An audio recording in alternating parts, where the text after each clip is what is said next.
Good morning student. जैसे कि मैंने कल आपको आधी कहानी सुनाई थी लेसन 3 की, आज बाकी की कहानी मैं आपको सुनाने जा रही हूँ और बताने जा रही हूँ। वो इस प्रकार है।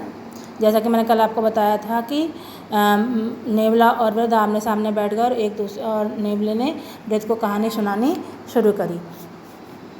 तो वृद्ध को कहानी सुनाते हुए नेवले ने क्या कहानी सुनाई कि कुरुक्षेत्र के पास किसी गांव में एक ब्राह्मण अपने पुत्र व पुत्रवधू के साथ रहता था। ब्राह्मण आप जानते हैं, पहले के ज़माने में ब्राह्मण पंडित जो थे वो हम आजकल के पंडितों की तरह नहीं थे। तब वो दान दक्षिणा लेकर ही अपना जीवन व्यतीत करते थे, यानी दूसरों के साथ यहाँ जाकर दान मांगते थे, उससे ही अपना जीवन यापन करते थे। तो एक ब्राह्मण के परिवार में उसके पुत्र वधू यानी पत्नी यानी पत्नी पुत्र और पुत्रवधू यानी बेटे की पत्नी रहते थे। तपस्वी ब्राह्मण को भिक्षा में जो कुछ प्राप्त हो जाता वो उसी से अपने परिवार का भरण पोषण करता था, यानी अपने परिवार को चलाता था। एक समय क्या हुआ, उनके गांव में अकाल पड़ा और भिक्षा से जो कुछ अन्न ब्राह्मण को प्राप्त हुआ उसने सत्तू बनाकर 4 भाग करके आपस में बांट लिया। मतलब भिक्षा से उनसे जौ प्राप्त हुई होगी, जौ का सत्तू बनता है, तो जौ को पीस कर उसमें से सत्तू बनाया और सत्तू बनाकर उन्होंने जो है 4 भाग करके, 4 जाने थे घर में, चारों ने आपस में बांट लिया। उसी समय एक अतिथि वहाँ बचा, अतिथि यानी गेस्ट, मेहमान वहाँ आ गया। ब्राह्मण ने अतिथि की सेवा की। तो उस समय क्या कहते थे, आज भी कहते हैं, हमारा भारत का तो यही हमारे भारत की तो यही शैली है कि अतिथि देवो भव, यानी अतिथि जो है मेहमान है, भगवान का स्वरूप होता है। उस समय तो बहुत ही माना जाता था।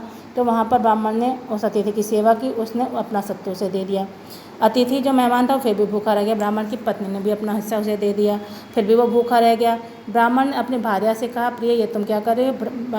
तो जबकि पत्नी ने अपना दे दिया क्योंकि वो खुद भूख से व्याकुल थी, लेकिन वो फिर भी भूखा रह गया। जो पुरुष अपने स्त्री, तो फिर ब्राह्मण ने कहा कि हे पत्नी, तुम अपनी पत्नी से कहा कि तुम अपना हिस्सा क्यों देती हो? तो बोली वो पत्नी कहती है कि जब मैं अपने पति की सेवा ना, अपने पति के धन की रक्षा कर ना सकूँ तो वैसे पत्नी किस काम की?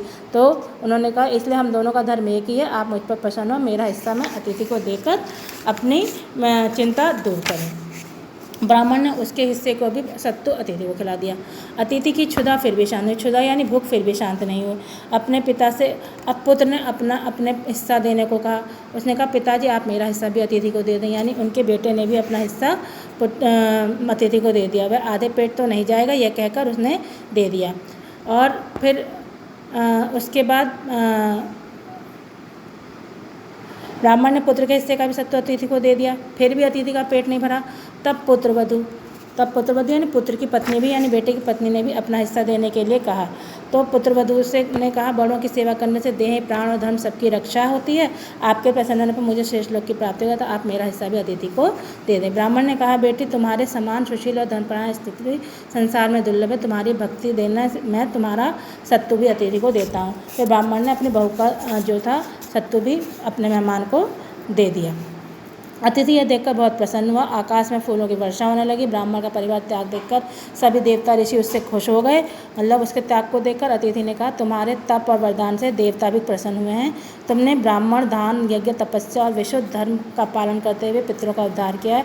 भूख से व्याकुल होने पर भी तुम्हारे अंदर, तुम इतने भूखे थे, तुम्हारा परिवार पूरा भूखा था, तुमने ज्ञान और धैर्य को भ्रष्ट नहीं होने दिया।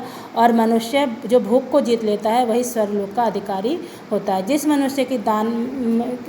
मनुष्य की श्रद्धा दान में, वह धर्म से कभी नहीं डिगता। जिसके पास कुछ नहीं है, उपयुक्त पात्र को अंजलि देकर महान प्राप्त कर लेता है, वो महान फल प्राप्त कर लेता है। तो मैं तुम्हारे न्याय से तृप्त, वस्तु श्रद्धा के थोड़ी सी दान धर्म होता है।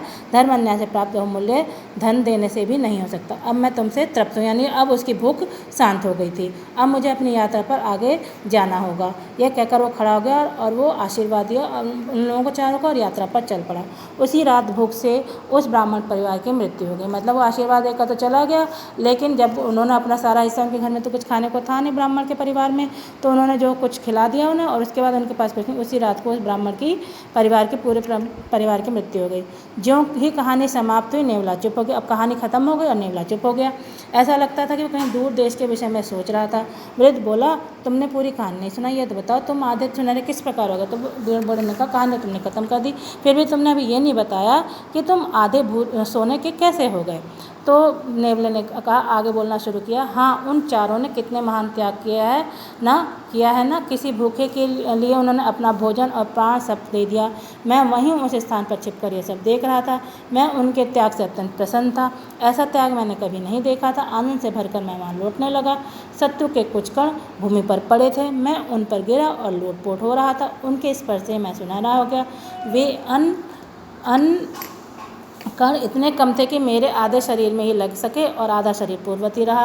परंतु दुख है कि अभी तक मैं ऐसा त्याग मुझे किसी भी स्थान पर दिखाई नहीं पड़ा और यह मेरा पूरा शरीर सुनहरा होने की प्रतीक्षारत है। तो समझ में आ गया बच्चों।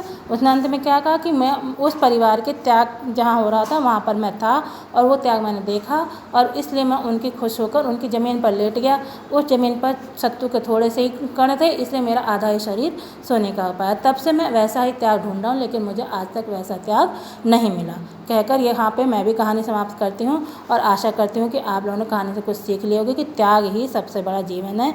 दूसरों के लिए अपने सर्वस्व न्यौछावर कर देना ही अच्छे पुरुषों का जीवन है।